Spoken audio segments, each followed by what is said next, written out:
اعوذ باللہ من الشیطان الرجیم بسم اللہ الرحمن الرحیم۔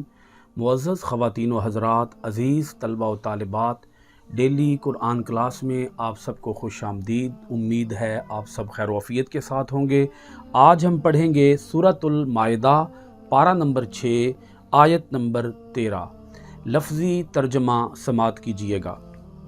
فَبِمَا، تو اس وجہ سے، نقضِہم، انہوں نے توڑ دیا، میثاقہم، اپنے وعدہ کو، لعناہم، ہم نے اپنی رحمت سے انہیں دور کر دیا، وجعلنا، اور ہم نے کر دیا، قلوبہم، ان کے دلوں کو، قاسیہ، سخت، یحرفون، وہ بدل دیتے ہیں، الکلمہ، کلام کو، عن مواضعہ، اپنی اصلی جگہوں سے، ونسوا، اور انہوں نے بھلا دیا، حظًا، بڑا حصہ، مما، اس میں سے، ذکروا، انہیں نصیحت کی گئی تھی، بہ، جس کے ساتھ، ولا تزالوا، اور ہمیشہ رہیں گے، تطلعوا، آپ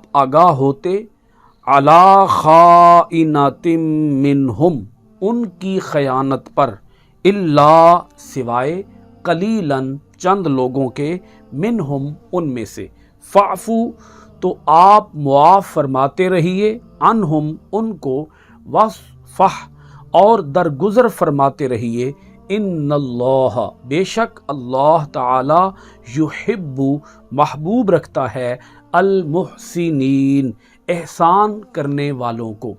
معزز ناظرین کرام، اس آیت مبارکہ کا گزشتہ آیات کے ساتھ ربط اور تعلق یہ ہے، اللہ رب العالمین نے بیان فرمایا بنی اسرائیل کے میثاق کو، کہ بنی اسرائیل نے اللہ تعالیٰ سے وعدہ کیا کہ وہ اللہ کے احکام بجا لائیں گے، جہاد کریں گے۔ اللہ پاک نے 12 سردار بھی بنا دیے، مگر موسیٰ علیہ السلام کی قوم نے اللہ تعالیٰ کے اس میثاق کو توڑ دیا، جہاد سے فرار اختیار کیا، اللہ کے احکام کی مخالفت اور سرکشی کی۔ اس آیت مبارکہ کے اندر اللہ رب العالمین نے بنی اسرائیل کے انجام کو، ان کی سزا کو بیان فرمایا۔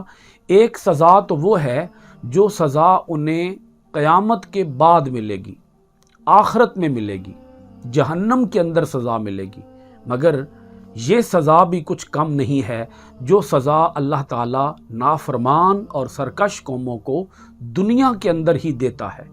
اللہ تعالیٰ دنیا کے اندر بھی سزا دیتا ہے۔ اس پر بھی ہمارا ایمان اور یقین ہونا چاہیے کہ جو قوم بھی اللہ تعالیٰ کی سرکشی کرے گی، اللہ تعالیٰ کی مخالفت کا رستہ اپنائے گی، اللہ تعالیٰ اسے دنیا کے اندر بھی اپنے عذاب سے دوچار کرے گا، اور وہ سزا بھی کتنی سخت ہے۔ دیکھیے گا اس سزا کو، اللہ پاک ارشاد فرماتا ہے، فَبِمَا نَقْضِهِمْ مِيثَاقَهُمْ، اس وجہ سے کہ انہوں نے اپنا وعدہ توڑ دیا، انہوں نے عہد شکنی کی، جو وعدہ اللہ کے ساتھ کیا، جو اقرار اللہ کے ساتھ کیا، اس اقرار کو ہی توڑ ڈالا، اس میثاق کو، اس ایگریمنٹ کو، اس پختہ وعدے کو انہوں نے نہ صرف توڑا بلکہ اس کی دھجیاں بکھیر کے رکھ دی۔ اللہ کے احکام کی اس قدر نافرمانی کی کہ اللہ پاک نے پھر انہیں بہت بڑی سزا سے دوچار کیا۔ اگلا حصہ سمجھنے سے پہلے یہاں یہ بات سمجھ لیں کہ اللہ پاک نے اس بات کو آیت کے شروع میں رکھا، فَبِمَا نَقْضِهِمْ مِيثَاقَهُمْ۔ اللہ پاک پہلے وجہ بتا رہا ہے کہ انہیں سزا سے دوچار کیوں کیا۔ اس لیے سزا سے دوچار کیا کہ انہوں نے وعدہ کر کے وعدہ توڑا۔ تو جو قوم وعدہ کر کے وعدہ توڑتی ہے، اللہ تعالیٰ پھر اس کو سزا تو دیتا ہے۔ اور یہاں اس پہلو کو اللہ پاک انتہائی پرومیننٹ کر رہا ہے، قوموں کو بتا رہا ہے، قیامت تک آنے والے انسانوں کو اللہ کریم آگاہ کر رہا ہے کہ اے انسانوں، یاد رکھنا، اللہ تعالیٰ کی کوئی قوم بھی لاڈلی اور چہیتی نہیں ہے۔ اللہ تعالیٰ محبوب رکھتا ہے اللہ تعالیٰ لاڈلا بنا کے رکھتا ہے، مگر ان لوگوں کو لاڈلا بناتا ہے جو لوگ اللہ تعالیٰ کے نیک بندے ہوتے ہیں، جو اللہ کے احکام کی تعمیل کرتے ہیں، جو اللہ کے ہر حکم کو من و عن بجا لاتے ہیں، اللہ کے حضور سر تسلیم خم کرتے ہیں، سجدہ ریزیاں کرتے ہیں، اللہ کے حقوق اور اللہ کے بندوں کے حقوق ادا کرتے ہیں، اللہ کی زمین کے اوپر اللہ کا بنایا ہوا قانون نافذ کرتے ہیں، جہاد کرتے ہیں۔ اللہ پاک نے اسی آیت میں یہ بات فرمائی کہ اللہ تعالیٰ کی لاڈلی اور چہیتی قوم کون سی ہوتی ہے، اللہ تعالیٰ کی محبوب قوم کون سی ہوتی ہے۔ ان اللہ یحب المحسنین، اللہ احسان کرنے والوں کو اپنا دوست رکھتا ہے۔ اللہ کی جو دوستی ہے وہ مشروط ہے، وہ غیر مشروط نہیں ہے۔ جو بھی احسان کی راہ کو اپنائے گا، نیکی تقوی کی راہ کو اپنائے گا، اللہ کے احکام کی بجا آوری کی راہ کو اپنائے گا، اللہ اسے اپنا دوست رکھے گا۔ یہ تو نہیں ہے ایک قوم اللہ تعالیٰ کی سرکشی پر اتر آئے اور اس کے باوجود اللہ تعالیٰ اس کے اوپر اپنی کرم نوازیاں کرتا رہے، اللہ تعالیٰ دوستیوں کی پینگیں بڑھاتا رہے۔ ہرگز ایسا نہیں ہے۔ وہ کسی پیغمبر کی بھی قوم ہو، اللہ تعالیٰ اس کے ساتھ یہی حشر کرتا ہے، یہی سلوک کرتا ہے۔ اور اللہ پاک نے فرمایا کہ اللہ تعالیٰ کسی کو بلا وجہ بھی عذاب میں مبتلا نہیں کرتا۔ اللہ تعالیٰ مہربان ہے، رحمان ہے، رحیم ہے، غفار ہے، ستار ہے۔ اللہ تعالیٰ کی ڈھیل بڑی وسیع ہے، مگر جب اللہ تعالیٰ اپنا شکنجہ کستا ہے، جب اللہ تعالیٰ اپنی ڈھیل کو ختم کرتا ہے اور اپنی رسی کو کھینچتا ہے تو پھر کیا کرتا ہے؟ وہ پھر سزا دیتا ہے، پھر اس کی سزا بھی بڑی سخت ہے، پھر اس کا عذاب بھی بڑا سخت ہے۔ ان بطش ربک لشدید، تیرے رب کی پکڑ بڑی سخت ہے۔ اللہ تعالیٰ جب پکڑنے پہ آتا ہے تو پھر کیا کرتا ہے اللہ تعالیٰ اس قوم کے ساتھ؟ تو اس پہلو کو آپ نے ضرور ذہن نشین کیا ہوگا کہ بلا وجہ اللہ تعالیٰ کسی کے ساتھ دوستی بھی نہیں کرتا اور بلا وجہ اللہ تعالیٰ کسی کے اوپر غضبناک بھی نہیں ہوتا۔ اللہ تعالیٰ بلا وجہ کسی کو عذاب میں بھی مبتلا نہیں کرتا۔ اب دیکھیے گا اللہ نے کیا انہیں سزا دی۔ فرمایا پہلی سزا لعناہم، یہ پہلی سزا ہی بڑی سخت ہے۔ اللہ نے انہیں اپنی رحمت سے دور کر دیا، اللہ نے اس قوم کو ملعون بنا دیا۔ موسیٰ علیہ السلام کی اس قوم کو جنہوں نے جہاد سے نافرمانی کی، جہاد کی راہ کو چھوڑا، جہاد کا انکار کیا، اللہ پاک نے کیا کیا ان کے ساتھ؟ انہیں رحمت سے دور کر دیا۔ لعنت کا جو لفظ ہے، لعنت، لعنا، ہم نے ان کے اوپر لعنت کی، اس کا معنی یہ ہے رحمت سے دور کر دینا۔ اور اللہ جس قوم کو اپنی رحمت سے ہی دور کر دے، آپ خود سوچیں کہ رحمت الہی سے محروم قوم کا حشر کیا ہوگا، انجام کیا ہوگا۔ وہ قوم کس قدر گہری کھائیوں کے اندر جا گرے گی جس قوم کو اللہ رب العالمین اپنی رحمت سے دور کر دے، اپنی رحمت کے لائق ہی نہ سمجھے۔ دوسری ان کو سزا کیا دی؟ وَجَعَلْنَا قُلُوبَهُمْ قَاسِيَةً، اور کر دیا ان کے دلوں کو سخت۔ یہ دل کو سخت کر دینا کیا ہوتا ہے؟ جب کسی قوم کا دل سخت ہوتا ہے تو پھر کان سننے کے باوجود بہرے ہو جاتے ہیں، آنکھیں دیکھنے کے باوجود اندھی ہو جاتی ہیں، پھر دل اور دماغ معوف ہو جاتا ہے۔ اللہ تعالیٰ دلوں کے اوپر، کانوں کے اوپر، آنکھوں کے اوپر، دماغ کے اوپر، سینوں کے اوپر ایسی مہر ثبت کرتا ہے کہ پھر اس قوم کو حق قبول کرنے کی کبھی توفیق نہیں ہوتی۔ وہ قوم پھر اس قدر تنزلی کا، پستی کا شکار ہوتی ہے کہ اس قوم کی تمام صلاحیتیں مفلوج ہو جاتی ہیں۔ اس قوم کی ہر قسم کی صلاحیت، ہر قسم کی استعداد، ہر قسم کی طاقت ڈسیبل ہو جاتی ہے۔ قوم کے بڑے بڑے ذہین اور فطین لوگ بھی، قوم کے بڑے بڑے دانشور لوگ بھی احمقانہ باتیں شروع کر دیتے ہیں۔ دانشوروں سے بھی دانائی چھین لی جاتی ہے، عقل مندوں سے عقل چھین لی جاتی ہے۔ پھر آپ یوں کہہ لیں کہ اس قوم کی مت مر جاتی ہے، اس قوم کے دماغ اس قدر معوف ہو جاتے ہیں کہ وہ تنزلی کو ہی، زوال کو ہی ترقی کا نام دے رہے ہوتے ہیں۔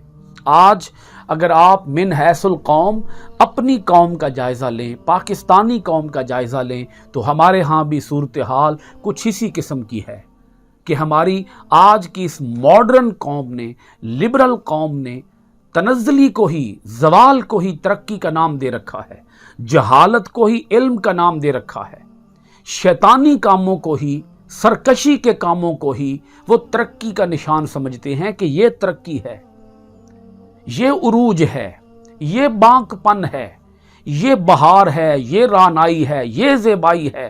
حالانکہ کیسے مانا جائے کہ یہ بہار ہے؟ بھلا خزاں بھی بہار ہو سکتی ہے؟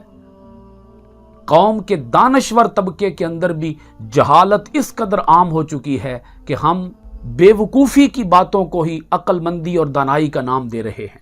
اب دیکھیے گا اللہ رب العالمین نے مزید ان کے بارے میں کیا ارشاد فرمایا وہ کیا کرتے تھے؟ یحرفون الکلم عن مواضعہ، یوں ان کی عقلوں کے اوپر پردے پڑ گئے کہ وہ اللہ تعالیٰ کے کلام کو اپنی اصلی جگہوں سے بدل دیتے ہیں۔ کیا مطلب؟ اس کے دو معنی ہیں، یا تو وہ الفاظ کو ہی بدل ڈالتے ہیں، یا وہ الفاظ کے معانی کو، مفاہیم کو پھیر دیتے ہیں غلط قسم کے مفاہیم کے ساتھ، لفظوں کو ایسے معنی پہناتے ہیں، لفظوں کا وہ معنی مراد ہی نہیں ہوتا جس مراد کو وہ بیان کر رہے ہوتے ہیں، غلط قسم کی تشریحیں، غلط قسم کی وضاحتیں، گمراہ کن نظریات کو وہ پھیلاتے ہیں، اللہ کے کلام کو بدل کر، پھیر کر، اللہ کے کلام کے اندر ہیر پھیر کر کے وہ لوگوں کو اللہ کا کلام سنا رہے ہوتے ہیں۔ وَنَسُوا حَظًّا مِّمَّا ذُكِّرُوا بِهِ، اور انہوں نے بھلا دیا بہت بڑا حصہ جس کے ساتھ انہیں نصیحت کی گئی تھی۔ اللہ کے کلام کو ہی بھلا ڈالا، اللہ کے کلام کو ہی مٹا ڈالا، اللہ کے کلام کے اندر صرف تبدیلی نہ کی، صرف رد و بدل سے کام نہ لیا، صرف تحریف سے کام نہ لیا، بلکہ بہت ساری آیتوں کو کلام اللہ میں سے حذف کر دیا، نکال دیا، اللہ کی آیتوں کو کلام سے باہر کر دیا کہ یہ اللہ کے کلام کا حصہ ہی نہیں ہے۔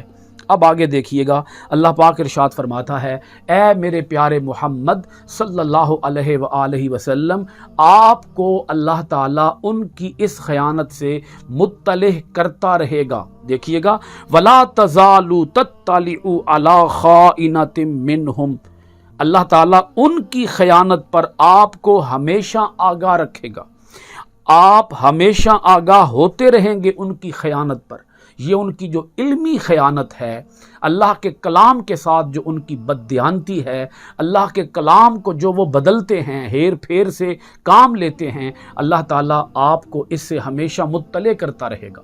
مطلب یہ ہے کہ نبی کریم صلی اللہ علیہ وآلہ وسلم نے دنیا کے اندر تشریف لا کر تورات کی، زبور کی، انجیل کی بہت سی ایسی باتوں کو جو کہ اہل کتاب نے بدل ڈالی تھیں، غلط قسم کی تشریحیں کر کے، غلط قسم کے معانی پہنا کے، غلط قسم کے الفاظ اپنی طرف سے ایڈ کر کے جو انہوں نے غلط اور گمراہ نظریات دنیا کے اندر پھیلا رکھے تھے، نبی پاک صلی اللہ علیہ وآلہ وسلم نے دنیا کے اندر آ کر ان کا پردہ چاک کیا، ان کے ان غلط نظریات سے مسلمان قوم کو آگاہ کیا کہ آیت ایسے نہیں تھی، آیت ایسے تھی۔ اس کی بہت بڑی مثال رجم کی ہے، سنگسار کرنے کی ہے۔ زنا کی جو سزا اہل کتاب نے متعین کر رکھی تھی وہ انہوں نے اپنے پاس سے متعین کر رکھی تھی، تو نبی کریم صلی اللہ علیہ وآلہ وسلم نے آ کر جو اللہ کی جانب سے صحیح سزا تھی اس سے آگاہ کیا مسلمان قوم کو۔ اب آگے دیکھیے گا اللہ پاک ارشاد فرماتا ہے، یہ اللہ تعالیٰ کے کلام کا انصاف ہے۔ اللہ پاک فرماتا ہے الا قلیلا منہم، بجز چند آدمیوں کے ان میں سے ہر آدمی گمراہ نہیں ہے، ہر آدمی خیانت نہیں کرتا، مخلص لوگ بھی ہیں جنہوں نے اللہ کے کلام کو صحیح رکھا اور جنہوں نے کبھی بھی اللہ کے کلام کے اندر کوتاہی سے کام نہیں لیا، اور جب حضور نبی اکرم صلی اللہ علیہ وآلہ وسلم دنیا کے اندر سچی کتاب کے ساتھ جلوہ گر ہوئے تو انہوں نے ان کے دل کا آئینہ چونکہ صاف تھا، ان کے دل کے اندر کسی قسم کی کوئی غلاظت اور نجاست نہیں تھی، کوئی ناپاک خیال ان کے دل میں نہیں تھا، سو انہوں نے اللہ کے کلام کو قبول کیا، اسلام کو قبول کیا، نبی کریم صلی اللہ علیہ وآلہ وسلم کی نبوت اور رسالت پر وہ لوگ ایمان لے کر آئے، مگر وہ بڑے تھوڑے سے لوگ تھے۔ اللہ پاک آگے ارشاد فرماتا ہے، اے پیارے محمد صلی اللہ علیہ وآلہ وسلم، چونکہ آپ ہر خوبی کا پیکر اتم ہیں، آپ مرقع ہیں، آپ مجموعہ ہیں ہر خیر کا، ہر خوبی کا، تو آپ ان سے درگزر کرتے رہیے، آپ معاف کرتے رہیے، فاعف عنہم واصفح، آپ معافی اور درگزر سے کام لیتے رہیے، ان اللہ یحب المحسنین، بے شک اللہ تعالیٰ احسان کرنے والوں کو پسند فرماتا ہے۔ وہ لوگ جو علمی خیانت سے کام لیتے ہیں، آپ ان سے درگزر سے کام لیجئے، اللہ کریم انہیں خود عذاب سے دوچار کر دے گا، یا تو دنیا کے اندر یا پھر آخرت کے اندر، یا دنیا کے اندر بھی اور آخرت کے اندر بھی اللہ تعالیٰ خود انہیں عذاب سے دوچار کرے گا۔ اللہ کریم ہمیں اپنی آیتوں کے اندر غور و خوض کرنے، اپنی آیتوں کو معنی، ترجمہ، تفسیر و تشریح کے ساتھ پڑھنے، عمل پیرا ہونے، قرآن کے آفاقی پیغام کو دنیا بھر کے اندر عام کرنے کی توفیقات خیر عطا فرمائے۔ آج کی کلاس ختم کرتے ہیں سورۃ المائدہ کی آیت نمبر 13 کے ساتھ انشاءاللہ العزیز۔ آئندہ ڈیلی قرآن کلاس میں آپ کے پاس حاضر ہوں گے سورۃ المائدہ کی آیت نمبر 14 کے ساتھ۔ آپ سب حضرات کا بہت شکریہ۔ السلام علیکم ورحمۃ اللہ وبرکاتہ۔ صلى الله عليه وسلم سيدنا كريم صلى الله عليه وسلم سيدنا كريم صلى